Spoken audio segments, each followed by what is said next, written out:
Hello दोस्तों, कमाई का अड्डा इस यूट्यूब चैनल में आप सभी का स्वागत है। आज यहाँ पर हम बात करेंगे एचडीएफसी लाइफ इंश्योरेंस कॉरपोरेशन के बारे में। इस कंपनी के अंदर जो आज हमें आउटस्टैंडिंग तेज़ी देखने को मिली है, उसके पीछे के रीज़न यहाँ पर हम आइडेंटिफाई करेंगे। एंड दोस्तों, ये स्टॉक आगे किस तरीके से परफॉर्म करेगा उसके बारे में भी यहाँ पर हम जानकारी अंडरस्टैंडिंग कर लेते हैं। अगर आपके पास एचडीएफसी लाइफ इंश्योरेंस का शेयर अवेलेबल है या आप खरीदना चाहते हो तो ज़रूर अंडरस्टैंडिंग करना। चलिए स्टार्ट करते हैं। जैसे कि आप यहाँ पर देखेंगे तो आज हमें 5.5% की तेज़ी एचडीएफसी लाइफ इंश्योरेंस इस कंपनी के अंदर देखने को मिली है।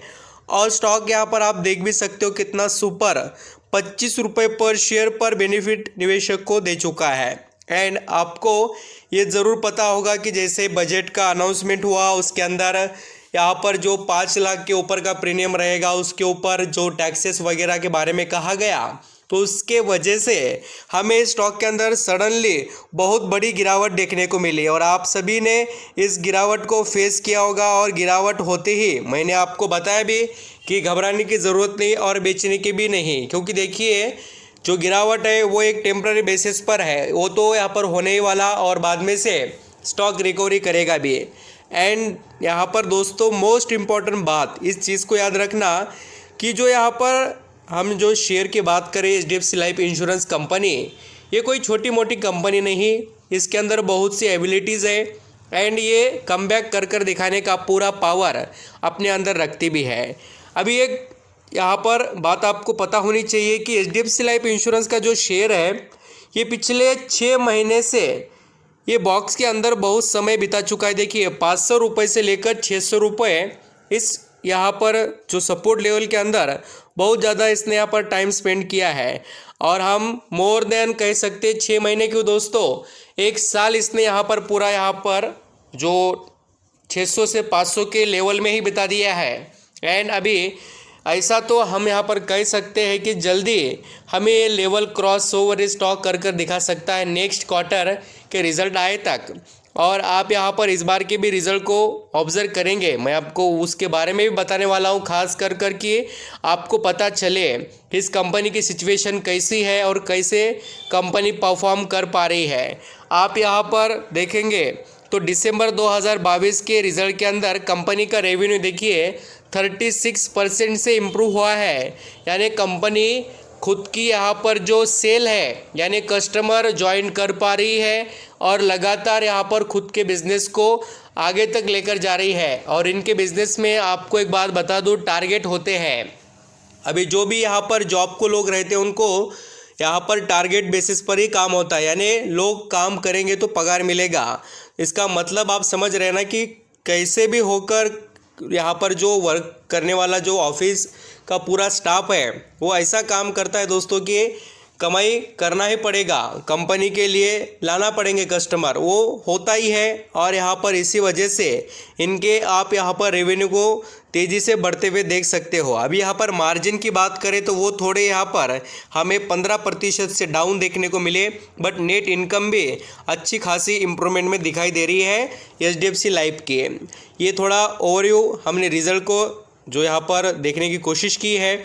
और अब आपको बता दो कि इसके अंदर परफॉर्मेंस कैसे रहेगा, यानी कि ये स्टॉक किस लेवल तक अभी परफॉर्म कर कर दिखा सकता है। तो हम यहाँ पर दोस्तों इस स्टॉक को ज़रूर लॉन्ग टर्म के लिए निवेश करने का सोचेंगे, क्योंकि देखिए अभी अनसर्टेनिटी वाले मार्केट के अंदर मैं बता दूँ ये स्टॉक यहाँ पर एक तो 550-600 ये रेंज में चलेगा ही। और अभी थोड़ा समय आप इसके अंदर लॉन्ग टर्म के लिए ही निवेश करने के बारे में सोचना, समय देंगे तो रिटर्न वैसा ही आपको मिलेगा। तो अभी यहाँ पर आप ये भी देखना कि आज इसके अंदर हेवी वॉल्यूम की वजह से तेज़ी देखने को मिली है। 41% का माल उठाया गया है। 44,35,381 शेयर आज एचडीएफसी लाइफ इंश्योरेंस के अंदर निवेशक ने खरीद कर रख लिए हैं।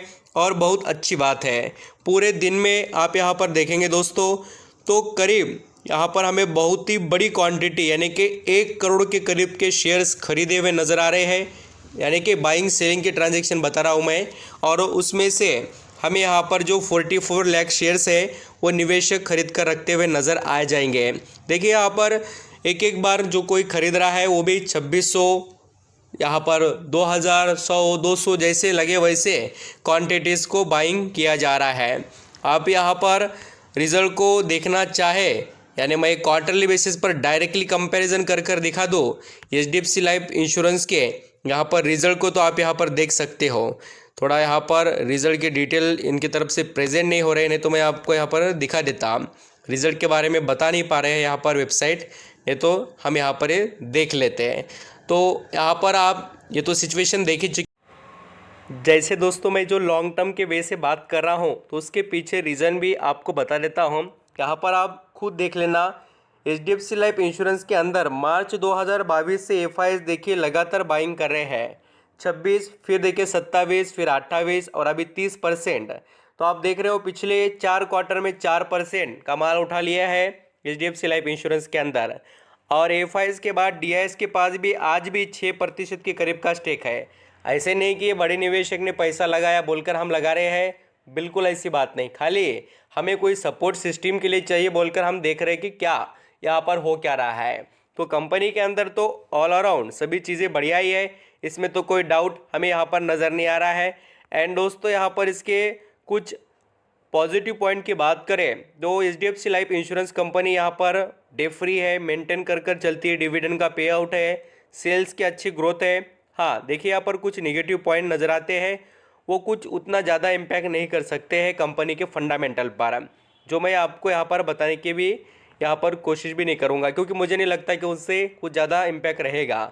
अभी बड़ी बात यहाँ पर इसके अंदर ये है कि HDFC life insurance company large cap की, इसके अंदर पैसे डूबने का उतना चांस ही नहीं है, क्योंकि कंपनी का बिजनेस और कंपनी के पास का जो पैसा है वो आपको यहाँ पर डूबने के बाद भी मिल सकता है। ऐसा होता है। देखिए अभी यहाँ पर क्वालिटीज़ अच्छे हैं, बिजनेस का कोई यहाँ पर प्रॉब्लम नहीं, क्योंकि देखिए कर्जा नहीं है तो कर्जा देने का तो सवाल ही नहीं आता। तो ये बातें होती, देखिए कर्जा नहीं रहने का फ़ायदा क्या है, अगर कंपनी डूब जाती है तो यहाँ पर दोस्तों पहले कंपनी को जब यहाँ पर इंसॉल्वेंसी की प्रोसेस होती है, अभी मैं बता इसलिए रहा हूँ कि आपको पता चले किसी कंपनी में निवेश करते वक्त कर्जे को क्यों हम देखते हैं, क्योंकि कर्जा जितना ज़्यादा रहेगा उतना वो अलग अलग लोगों को पेड करना पड़ता है इंसॉल्वेंसी की प्रोसेस में, और वो प्रोसेस पूरी होने के बाद में सब लोगों को देने के बाद में बात आती है यहाँ पर इक्विटी शेयर होल्डर की, और फिर मिला तो मिला, नहीं तो ख़त्म पैसे। इसलिए सबसे ज़्यादा रिस्क टेकर कौन रहता है इस कंपनी में, कोई भी कंपनी में इक्विटी शेयर होल्डर ही होता है। तो इसलिए ये चीज़ें आप याद रखना, कभी भी कर्जा जो रहता है वो किसी कंपनी पर ना हो, ये सोचकर चलना और वैसे ही कंपनी में निवेश करना। Thank you so much.